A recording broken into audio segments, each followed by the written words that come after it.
स्वागत है दोस्तों आपका। देखिए, उत्तराखंड में जो प्राथमिक शिक्षक भर्ती आई है, फिलहाल तो कोरोना की वजह से सब चीज़ ठप पड़ा हुआ है। भर्ती में कोई प्रोग्रेस फिलहाल है नहीं।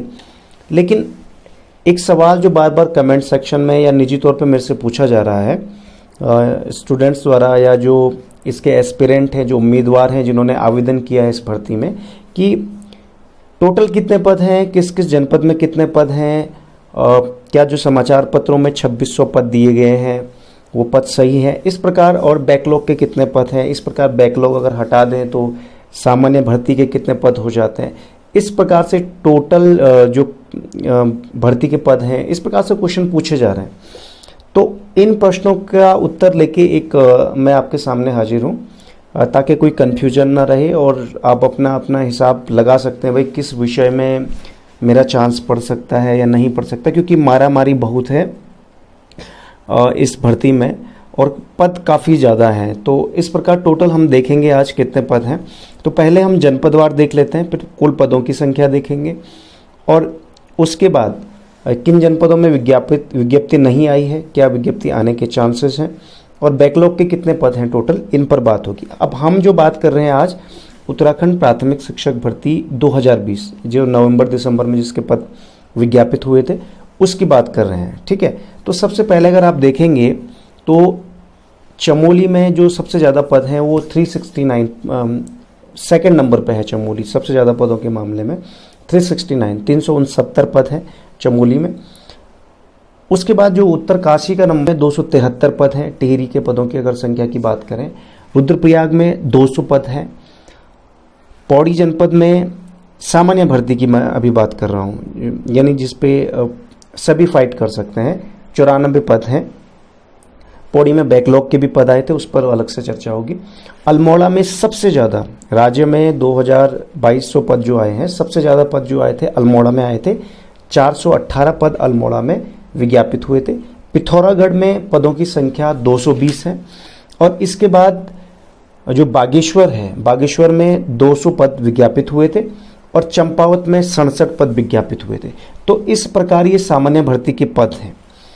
अब इसमें से अगर आप गढ़वाल मंडल का अगर देख लें तो गढ़वाल मंडल में देहरादून और हरिद्वार में कोई पद नहीं आया था, ना ही बैकलॉग का, ना सामान्य भर्ती का, और ना ही वहाँ पर अभी फिलहाल आने की गुंजाइश है।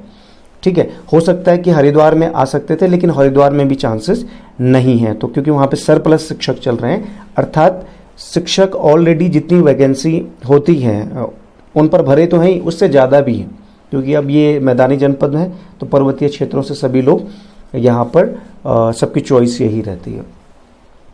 ये पद हैं। और कुमाऊं मंडल की अगर हम बात करें तो उधम सिंह नगर में सामान्य भर्ती के पद नहीं हैं और नैनीताल में किसी भी भर्ती के पद नहीं है। उधम सिंह नगर में बैकलॉग आया है, वो हम बाद में चर्चा करेंगे। तो कुल मिलाकर जो मैंने सामान्य भर्ती के ये पद आपको बताए, चमोली में 369 के आसपास, टिहरी में 273 पद, रुद्रप्रयाग में 200, पौड़ी में 94, अल्मोड़ा में 418 सबसे ज़्यादा, पिथौरागढ़ में 220, बागेश्वर में 200 और चंपावत में 67, ये सामान्य भर्ती के पद हैं। यानी इसमें ये एक जैसे नॉर्मल भर्ती होती है उसकी भांति होगी। अब इसमें रिजर्वेशन लगेगा, सब्जेक्ट वाइज डिवाइड होगा, फिर रिजर्वेशन लगेगा, क्षैतिज आरक्षण लगेगा और वर्टिकल आरक्षण लगेगा, और जितना जितना बनता है वो उसमें आप अपना देख सकते हैं। तो इस प्रकार ये अगर आप देखेंगे तो कुल 2053 पद हैं। ये अगर बात करेंगे तो 2053 पद हैं। ठीक है, जो 2053 पद हैं वो ये टोटल पद हैं जो सामान्य भर्ती के पद हैं। ठीक, अब 2053 पदों के बाद अगर हम बैकलॉग भर्ती की बात करते हैं तो देखिए जी, बैकलॉग भर्ती है वो 2 जनपदों में आई थी। पौड़ी जनपद में बैकलॉग की भर्ती आई थी अलग से बैकलॉग, और उधम सिंह नगर में बैकलॉग की भर्ती आई थी अलग से। ठीक है, तो इस प्रकार पौड़ी में 162 पद बैकलॉग के हैं और उधम सिंह नगर में 72 पद बैकलॉग के हैं। ठीक है जी, ये पद बैकलॉग के होने के बाद टोटल जो ये पद हो जाते हैं 234 पद ये हो जाते हैं। और 234 पद अगर हम 2053 पदों में जोड़ते हैं सामान्य भर्ती के, तो टोटल ये हो जाते हैं 2287। ठीक है, 2287 पद आपके पास हो जाते हैं। यानी इस भर्ती में जो टोटल 2020 में जो भर्ती है प्राथमिक शिक्षक की, यानी सहायक अध्यापक के पद के लिए, वो 2287 पदों की भर्ती जारी हुई है। ठीक है, और इस भर्ती में 2053 पद हैं आपके सामान्य भर्ती के, और बाकी 234 जो पद हैं, 234 पद हैं वो बैकलॉग के हैं।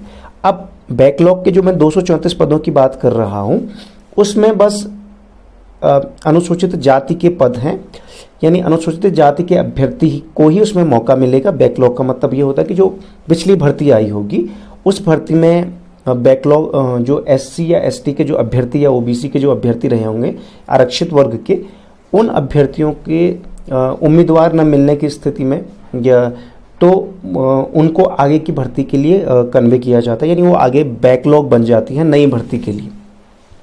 इस प्रकार आप देखेंगे तो 234 पद जो ये बैकलॉग के हैं ये सिर्फ अनुसूचित जाति के लिए आरक्षित है। ठीक है, तो इस पे हम देख सकते हैं। इसके बाद अगर आप देखेंगे, अब इन 234 पदों में सिर्फ सब्जेक्ट विषयवार विभाजन लगेगा और बाकी इसमें अनुसूचित जाति के अभ्यर्थी ही फाइट करेंगे। ठीक है, अगर आप कहीं किसी जनपद में अनुसूचित जनजाति के भी हो तो आप करेक्शन कर दीजिएगा, कमेंट सेक्शन में लिख दीजिए। ठीक, अगला अगर आप देखेंगे, अगर हमने बात की 2287 पदों की टोटल भर्ती आई है, इसमें कोई कंफ्यूजन नहीं होना चाहिए। गढ़वाल मंडल के हरिद्वार जनपद और देहरादून जनपद में कोई भर्ती नहीं आई है, जिसके चांसेस भी नहीं है। नैनीताल जनपद कुमाऊं मंडल के थोड़ा सा चांसेस थे, लेकिन कोरोना की वजह से वहाँ पर भी दिक्कत, क्योंकि प्रमोशंस और रिटायरमेंट का जो टोटल है कुछ भर्ती के आ सकते थे, तो ये वेट एंड वॉच वाली बात है। अभी कोई ऐसी खबर नहीं है, ना ही मान के चलिए, क्योंकि अब काफ़ी समय हो चुका है, 6-7 महीने हो गया है और भर्ती पूरी करने की तरफ सरकार भी बढ़ेगी। तो इस प्रकार ये 2287 पद विज्ञापित हुए हैं। बैकलॉग के 234 पद को हटा के 2053 पद बचते हैं जो सामान्य भर्ती के। अब जिन 2053 पदों में वही विषयवार विभाजन होने के बाद उसमें रिजर्वेशन लगेगा, जो एक नॉर्मल भर्ती के लिए लगता है। एससी, एसटी, ओबीसी, ईडब्ल्यूएस का रिजर्वेशन लगेगा और सामान्य की सीटें। फिर उसके बाद उनके अंदर क्षैतिज रिजर्वेशन लगेगा, महिला का, भूतपूर्व सैनिक का और स्वतंत्रता संग्राम सेनानी की आश्रित का, और उसके साथ साथ कुशल खिलाड़ी का, दिव्यांग का, ये सभी रिजर्वेशन उसके अंदर लगेंगे जो क्षैतिज रिजर्वेशन है। और उसके बाद कितनी कितनी सीटें बचती हैं ये उसमें डिवाइड किया जा सकता है। अब एग्जाम्पल के लिए अगर हम लेते हैं, माना कि हम बागेश्वर का लेते हैं, तो बागेश्वर में 200 पद हैं। तो 200 पदों में से अगर हम विषयवार विभाजन का ले लेते हैं तो 200 पदों में से 100 पद जो होंगे वो आपके विज्ञान वर्ग के लिए होंगे, यानी साइंस स्ट्रीम के लिए होंगे, और 100 पद होंगे विज्ञानेतर, क्योंकि 50-50 का हिसाब किताब है। अब 50-50 का हिसाब किताब है तो फिर इसमें भी आप जानते हैं कि विषयवार विभाजन किया गया है। 50% विज्ञान के जो पद हैं, यानी 100 पदों में फिर 40% पद जो आपके साइंस के अंतर्गत मैथ्स ग्रुप के लिए लगेंगे, जिनका मैथ्स और फिजिक्स है ग्रेजुएशन में, और 40% पद बायोलॉजी के लिए लगेंगे जिनका जेडबीसी है ग्रेजुएशन में, और 20% उनके लिए जिनका बीएससी में कॉम्बिनेशन नहीं है, या जिनका जेडबीसी में या पीसीएम में कॉम्बिनेशन नहीं है, या जो बीटेक वाले हैं जो साइंस से ताल्लुक़ रखते हैं, वो 20% पद उनके लिए उस साइंस के अंदर होगा, यानी 40-40-20। और इसके बाद विज्ञानेतर वर्ग में 100 सीटों पर फिर उसके बाद उसमें 15% पद हिंदी के लिए हो जाएंगे, हिंदी के लिए, यानी 15 पद हिंदी के लिए, और फिर 15% पद यानी 15 पद अंग्रेजी के लिए हो जाएंगे, और 70% पद अदर के लिए, जिनके पास हिंदी इंग्लिश के अतिरिक्त भी अन्य पद हैं, तो वहाँ पर उनके लिए मौका मिलेगा। तो कुल मिलाकर भर्ती का जो सिनेरियो ये है, जो कैलकुलेशन है वो मैंने आपके सामने बता दी है कि कैलकुलेशन के हिसाब से इससे आप अपनी स्थिति का अंदाज़ा लगा सकते हैं, क्योंकि कंपटीशन ज़्यादा है और जाहिर तौर पे जो जनरल कैटेगरी का अभ्यर्थी है उसके सामने बहुत ज़्यादा कंपटीशन है। आप इसमें देख सकते हैं।